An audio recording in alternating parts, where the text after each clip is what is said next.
Hey everyone, another Off the Top Rope here on the Off the Mic Sports Network. AEW Dynamite's coming up tonight. I've been thinking about this for a little bit. And just through all the wrestling that I consume and all I watch. And then I saw the card for tonight's Dynamite. Let me read this off to you. Just bear with me here.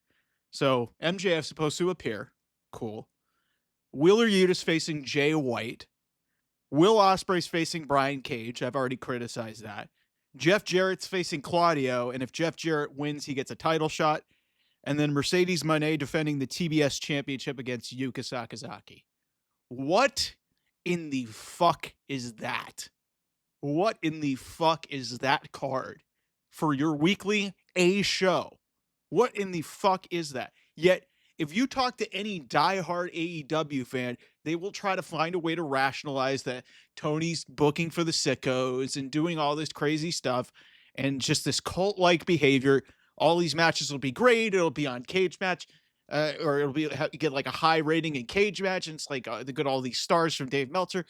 I don't give a shit. Okay, I really don't give a shit. So I've really been thinking about this for a second in light of seeing this, and this has been a pattern of behavior from AEW's management, their creative team, and now, it's trickled down to the fans, and the fans are starting to get annoyed.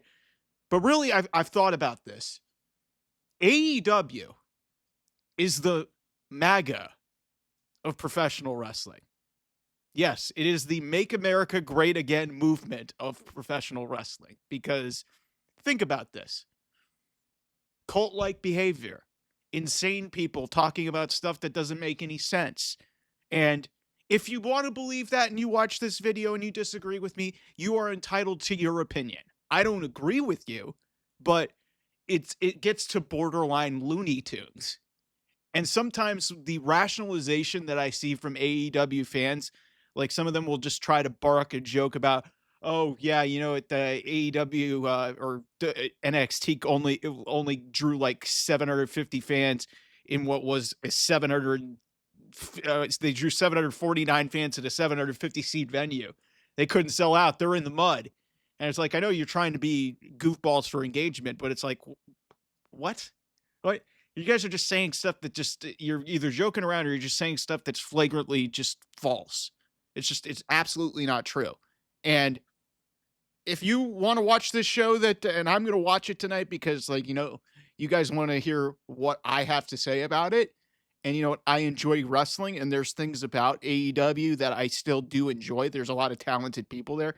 But you can't honestly tell me and look me dead in the eyes and tell me that card that I read off at the top of the video is AEW's best work. That is little to no effort. Great. You got Mercedes Moné at her creative weakest. Jeff Jarrett is one win away from a world title match. Will Ospreay, the best wrestler in your company, is facing Brian Cage, who I like a lot. But Brian Cage has been reduced to being the third or fourth most important guy in the Don Callis family. Maybe even further down than that. Like, he's just a goon.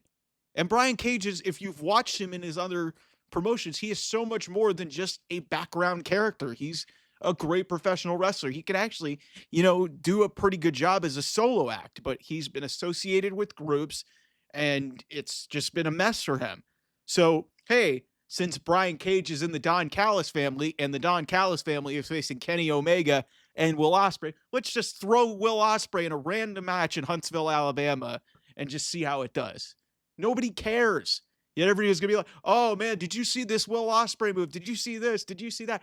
Guys, I get it, okay? You guys love a certain thing, but it gets sometimes to the point of when you're like, whenever everybody's talking about how great WWE is, they'll say, oh yeah, it only had this amount of wrestling. It had this amount of time wrestling, getting out your stopwatches. It's just like, what are we doing?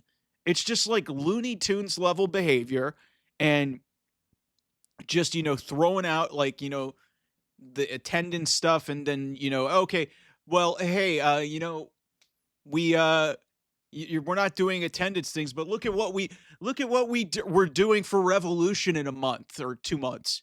We're about to sell 10,000 tickets. Who the fuck cares? Or but Wembley, we sold 80,000 tickets in Wembley. Guys, that was almost 2 years ago. You need to stop living in the past. And when it comes to, like I said, it's basically almost like a MAGA movement of just like, you have these far off the deep end people who really true. I mean, if you want to believe that type of stuff, and I'm not going to go too far down the political sphere, but if you want to believe that stuff, that's your own prerogative. But I'm not asking for you to just smear it in my face. And sometimes you AEW fans, when I dare to be critical, get so defensive. You start saying offensive things to me. You start calling me out, insulting my hairline, insulting how I look or whatever. And it's just like, at what point can we actually be civil? Because look, what I think I am doing here is giving constructive criticism. Because remember how this whole thing started. AEW was started because creative under Vince McMahon in WWE was so bad that people were starting to go away from it. Like the attendance that you see at AEW shows, that was going on at WWE shows. The creative was so bad. The product was so bad that so many people tried to migrate to something new.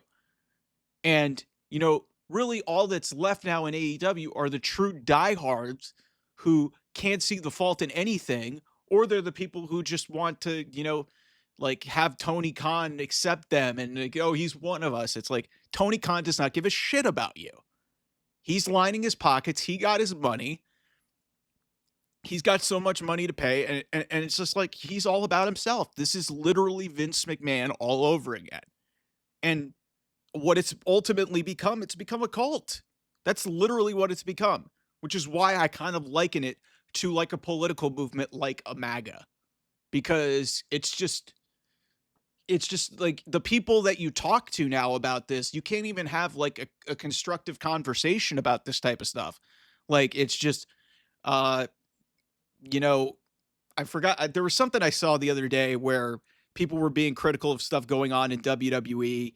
And like, it's a back and forth conversation, and it's just, the AEW fan base just really is desperately trying to hang on to its past when you should be moving into the future, because they're talking about restoring the feeling, and they're not even doing that because you're trying to go back to your roots, but then you changed your identity because you started buying off so many wrestlers to the point of, okay, now you've completely changed your identity. What in the fuck is Jeff Jarrett doing on this card, one win away from a world title shot in 2025? That makes no sense whatsoever.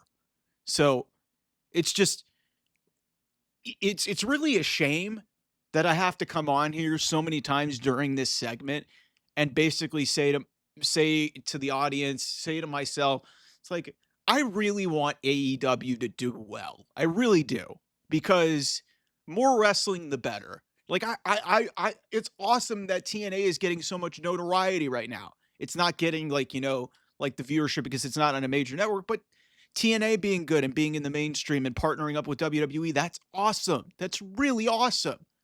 And, AEW, it was great to have that alternative. And then it tried so hard to be WWE. It flailed on its ass.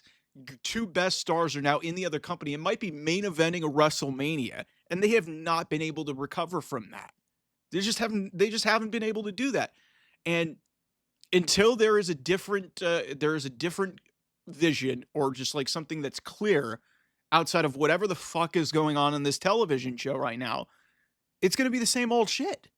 It's nothing's going to change. And it's just like, I just don't have very much optimism about this company at the start of this year, because look no more than the Grand Slam Australia in 2 weeks. And I read you that card at the top of the video. That's the show 2 weeks before what was supposed to be a pay-per-view, a special event. That's it? That's what you got for us? Really? What is this come to? Like, I want to see this company do well, but when their fan base is so dead set in their ways. Their owner and GM and president is so dead set in his ways, and nobody wants to conform to a change. It leads to this. And it's like I said when I started this video, it's like a cult, it's like a movement. These people who support MAGA, I don't personally, and that's not what this is about. They're so dead set in their ways. They're going to smear it all over the internet. They're going to smear their opinions, no matter how many lies or how much stupid shit they spew out there. And that's literally what AEW and their fan base has become. And what's ironic about that is if you look at this and like, I'm like I said, I'm not going to try and go too political. It seems like most of AEW fans are actually, non-MAGA people, whereas WWE fans are more, Trump-leaning, MAGA, that sort of thing. So that's what makes this whole thing so weird. It really does, because the behaviors are the same. The beliefs may be different in terms of like, politics and wrestling. And like I said, this is kind of like a weird crossover video, but I was just thinking about it and I was just like, yeah, the more that I interact with people on the internet and I see stuff come across my timeline, or I do these videos, it gets me thinking, yeah, it's really become a cult. And until somebody tries to change the vision or something, or change the culture, none of this is going to change. And I don't think AEW is going to get any better. So hang on to Wembley, hang on to all these other events, hang on to last year's Revolution where Sting retired in front of 16,000 people. Hang on to all these attendance figures. But here's the reality. From week to week, you guys are getting barely 2,000 people in seats. Okay. And then basically, like, I dare to be critical saying, yeah, you guys are criticizing a developmental show, NXT, when they're white hot, yet, and they're drawing more than you viewership wise. And then you guys are saying, well, it's not the developmental territory because ever since they went to USA, guys, they're still the developmental territory. Yeah, they use main roster stars, but look who's at the top of the show on NXT. Opa Femi was a college NIL athlete that came in and is the NXT champion. Trick Williams is a former football player who's barely had anything in the business. The top of the show for AEW is Jon Moxley, who was an ex-WWE guy who has been around the block, been wrestling for a long time. You've got Claudia. You've got all these people who have been in wrestling for so long, yet there's a reason why NXT is connecting with its audience. It's been willing to conform to change and developing new characters and investing in younger talent, whereas AEW has stuck to their guns, gone with the older talent, stuck with the WWE has-beens, or I mean, not really has-beens. A lot of them are still pretty like the WWE alums, let's call them that. And they're not willing to change, and they keep booking people in their 40s, and that's why nobody cares anymore. So if you're a diehard, God bless you. Support what you want to support. I'm just here to call it like I see it. It's a cult. It's a MAGA movement. It's literally what AEW has become. Anyway, I'll see you guys soon. Bye-bye.